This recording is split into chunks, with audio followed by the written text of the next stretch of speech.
Hello everyone, हम इस video में Punjab Haryana and Chandigarh high court के लिए पियोन भर्ती 2024 का क्वेश्चन पेपर से मैथ के इम्पोर्टेंट क्वेश्चन को डिस्कस करने वाले हैं। ये 9वां प्रैक्टिस सेट है। आप सभी इस प्रैक्टिस सेट को ज़रूर देखिएगा। तो चलिए शुरुआत करते हैं पहले क्वेश्चन से। आप भी प्रत्येक क्वेश्चन को सॉल्व करने की कोशिश करें। 10% पानी युक्त मिश्रण में 16 लीटर दूध को इतना पतला करने के लिए इसमें कितने लीटर पानी मिलाया जाना चाहिए कि मिश्रण में पानी की मात्रा 20% हो। बहुत ही अच्छा क्वेश्चन है। किस तरीके से करना है, तो उसने बोला है 10% पानी युक्त, मतलब पहले जो मिश्रण दे रखा है उसमें 10% पानी है तो 90% उसका मतलब दूध होगा।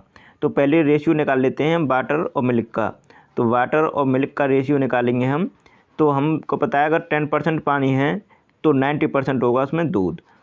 अब देखो बोला गया है कि अब इसमें 16 लीटर था पहले मिश्रण, ठीक है। अब इसमें 20% अगर हमको पानी चाहिए तो कितना लीटर पानी मिलाया जाना चाहिए। तो मैं 20% अगर पानी बन गया तो हमें 80% दूध रह गया इसका मतलब। अब देखो यहाँ पे क्या है, आप इसे सिंपल भी कर सकते हो। 0 से 0 कैंसिल कर लो इधर, ठीक है। और इधर 0 से यहाँ पे 20 से काटेंगे, 20 चक 80 और 20 से 20 एकन 20। तो अब देखो ये यहाँ पे एक रेशियो 9 आ गया और ये एक रेशियो 4 आ गया।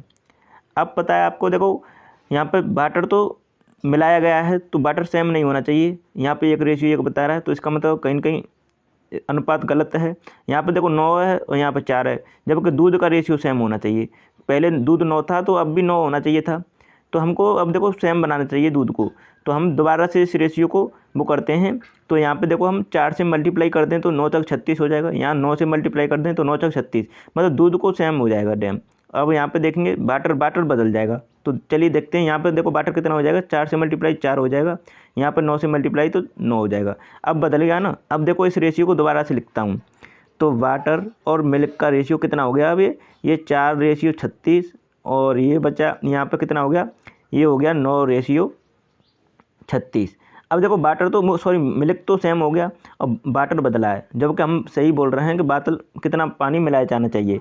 तो हमको देखो पहले दे रखा था 16 लीटर दूध, अब जबकि हमारे अकॉर्डिंग कितना है 4 और 36 40। तो यहाँ पर 16 लीटर दूध यूनिट की वैल्यू यहाँ पर देखो 40 यूनिट की वैल्यू है ये, क्योंकि 4 और 36 कितना हुआ 40। अब हमको चाहिए कि कितना लीटर पानी मिलाया गया है। देखो पहले था पानी 4, अब कितना हो गया 9, तो कितना मिलाया गया है 5। तो 5 यूनिट की वैल्यू चाहिए हमें। तो अब 5 से काट दो इसे नीचे 40 को 8 बार, और 8 से काटेंगे 2 बार, तो 2 लीटर इसमें पानी मिलाया जाना चाहिए। तो इस क्वेश्चन का सही आंसर होगा ये ऑप्शन। इस तरीके से इस क्वेश्चन को करना था। आशा करता हूँ समझ में भी आया होगा आप सभी को। अब दूसरे क्वेश्चन को सभी सॉल्व करें। अच्छा क्वेश्चन है, इस क्वेश्चन को सभी करेंगे। ए और बी की आयु का अनुपात दे रखा है 3:2 है। 10 वर्ष बाद उनकी आयु का योग दे रखा है 80 है। उनकी वर्तमान आयु ज्ञात कीजिए। वर्तमान आयु बतानी है आप सभी को। अब देखो दोनों की वर्तमान आयु निकालनी है हमें, क्योंकि रेशियो में देखो दे रखा है दोनों की वर्तमान आयु। अब किस तरीके से करना है, तो इसमें देखो वर्तमान में अनुपात दे रखा है 3:2 और 10 वर्ष बाद उनकी आयु का योग हो गया 80। हम 10 वर्ष बाद क्यों जा रहे हैं, हम वर्तमान में ही रहना चाहें तो हम इस क्वेश्चन को ईजिली सॉल्व कर सकते हैं।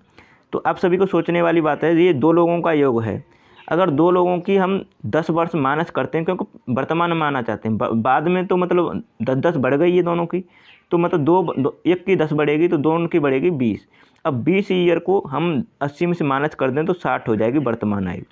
इन वर्तमान आयु का योग हो गया दोनों की का 60।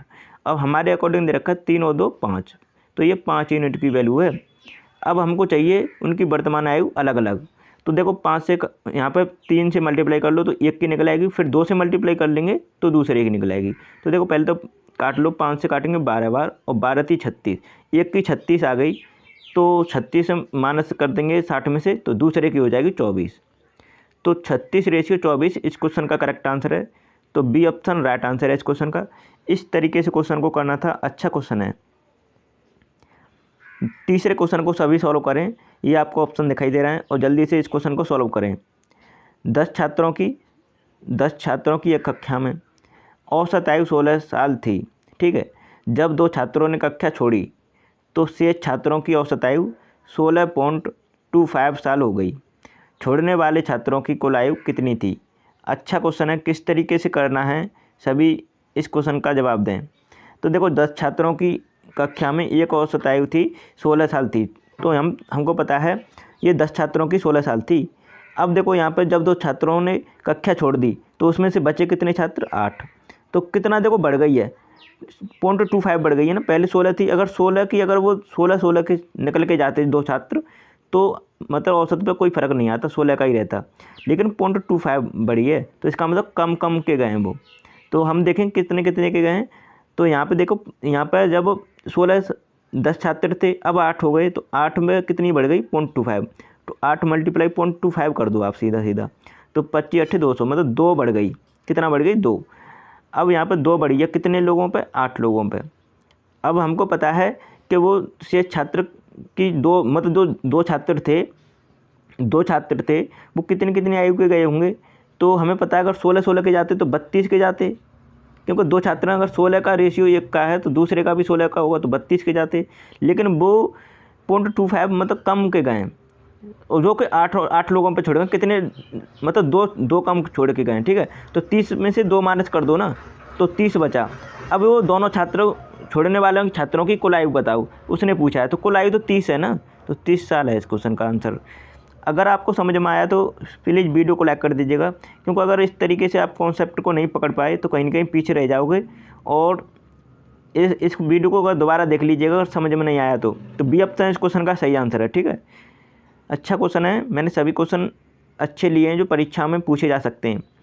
72 किलोमीटर प्रति घंटा की रफ्तार से चलने वाली 110 मीटर की रेलगाड़ी, लंबी रेलगाड़ी को 132 मीटर पुल पार करने के लिए में कितना समय लगता है। देखो अच्छा क्वेश्चन है, मतलब 110 मीटर लंबी रेलगाड़ी है और 132 मीटर लंबा पुल है, उसे पार करने में कितना समय लगेगा और कितनी रफ्तार है उसकी, 72 किलोमीटर प्रति घंटा। अब देखो पहले हमें इसकी जो इकाई हैं उनको सेम करना होता है, यूनिट को। तो देखो 72 किलोमीटर प्रति घंटा है और हमें मीटर में दे रखी है ये सब। तो देखो हमें क्या करना होगा, ये मीटर प्रति सेकंड में निकालना होगा। तो 5/18 से आप सभी को पता है मल्टीप्लाई कर देते हैं। अब 18 से काटो इसे, तो 18 × 72 और 4 × 20, मतलब 20 मीटर पर सेकंड उसकी स्पीड आ गई। अब हमें इकाई सेम हो गई, यूनिट सेम हो गई, तो अब हम आसानी से कर सकते हैं। तो देखो 110 मीटर तो लंबी रेलगाड़ी हो गई और 132 मीटर लंबा प्लेटफॉर्म हो गया। तो कितना हो गया ये 242 हो गया ना। तो 242 मीटर हो गया टोटल। अब 242 मीटर को कितने समय में पार करेंगे, क्योंकि देखो हमें इस टाइम मतलब डिस्टेंस अपॉन टाइम करना होता है। तो 242 बट्टे क्या करना होगा हमको, 20।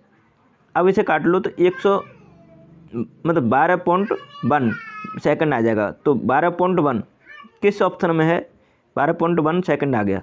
तो करेक्ट आंसर है इस क्वेश्चन का सी ऑप्शन। इस तरीके से क्वेश्चन को करना था, अच्छा क्वेश्चन था। तो 5वें क्वेश्चन को सभी सॉल्व करें। एक समचतुर्भुज रोम्बस का क्षेत्रफल दे रखा है 440 सेंटीमीटर स्क्वायर में, यदि इसके एक विकर्ण की लंबाई दे रखी है 20 सेंटीमीटर है, तो इसके दूसरे विकर्ण की लंबाई ज्ञात कीजिए। अच्छा क्वेश्चन है, किस तरीके से करना है आपको इसका फॉर्मूला ध्यान रखना है। बहुत ही सिंपल सा फॉर्मूला है, इसलिए फॉर्मूला बता रहा हूँ।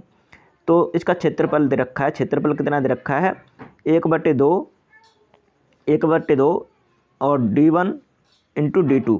अब d1 और × d2 क्या है, पहला विकर्ण और दूसरा विकर्ण, ठीक है। तो हमें पता है एक विकर्ण तो दे रखा है 20 सेंटीमीटर और एरिया दे रखा है 440 सेंटीमीटर स्क्वायर में। अब देखो हमको d2 की वैल्यू निकालना आसान हो गया ना, तो हम 440 से इधर रख लेंगे, = 1/2 इंटू कर लेंगे 20 और d2 की वैल्यू निकाल सकते हैं। तो आप यहाँ पे देखो 0 से 0 कैंसिल कर दो और यहाँ पे आप देखेंगे 1/2 तो 2 से 2 कैंसिल हो जाएगा। अब बचा क्या है, 44 सेंटीमीटर आ गया ना। तो 44 सेंटीमीटर इस क्वेश्चन का करेक्ट आंसर है, सी ऑप्शन राइट आंसर हो गया। इस तरीके से करना था, आशा करता हूँ समझ में आया होगा।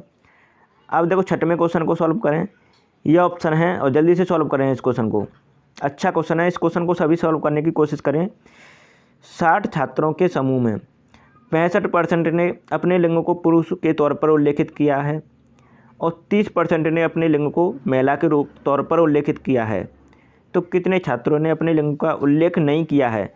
देखो इसमें आपको सोचने वाली बात है, बहुत ही सिंपल सा क्वेश्चन है। ऑप्शन से ही उड़ा देंगे, ऑप्शन से नहीं मतलब देखते ही उड़ा देंगे। कैसे, देखो ये 65% और 30% का कोई महत्व नहीं है अगर सोचा जाए तो। कैसे, देखो यहाँ पर 60 छात्रों के समूह में, अब मान लीजिए 100 छात्र 100% छात्र होते हैं, जबकि 60 छात्र हैं मान लो इस क्वेश्चन में, ठीक है।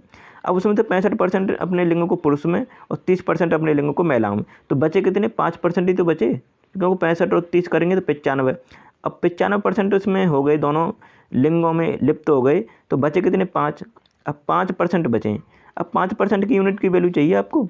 ये जो 60 दे रखी है ये 100 यूनिट की वैल्यू है, हमको 5% यूनिट की वैल्यू चाहिए, क्योंकि जिन्होंने अपने लिंगों को उल्लेख ही नहीं किया है उनकी वैल्यू चाहिए ना हमें। 5 से काट लो, 20 बार कट जाएगा, और 20 से काटेंगे तो 20 या 60, तो 3 इस क्वेश्चन का करेक्ट आंसर है। तो बी ऑप्शन इस क्वेश्चन का सही जवाब होगा। इस तरीके से क्वेश्चन को करना था। अगर आपने अभी भी चैनल को सब्सक्राइब नहीं किया है तो कर लीजिएगा। आपने हमारे सभी प्रैक्टिस सेट नहीं देखे हैं तो देखो, आपको मैंने यहाँ पे मेंशन कर दिया है, आपको दिखाई दे रहे होंगे। प्ले लिस्ट भी मिल जाएगी और यहाँ पे वीडियो भी मिल जाएगी, वहाँ से ज़रूर देख लीजिएगा। Thanks for watching my video.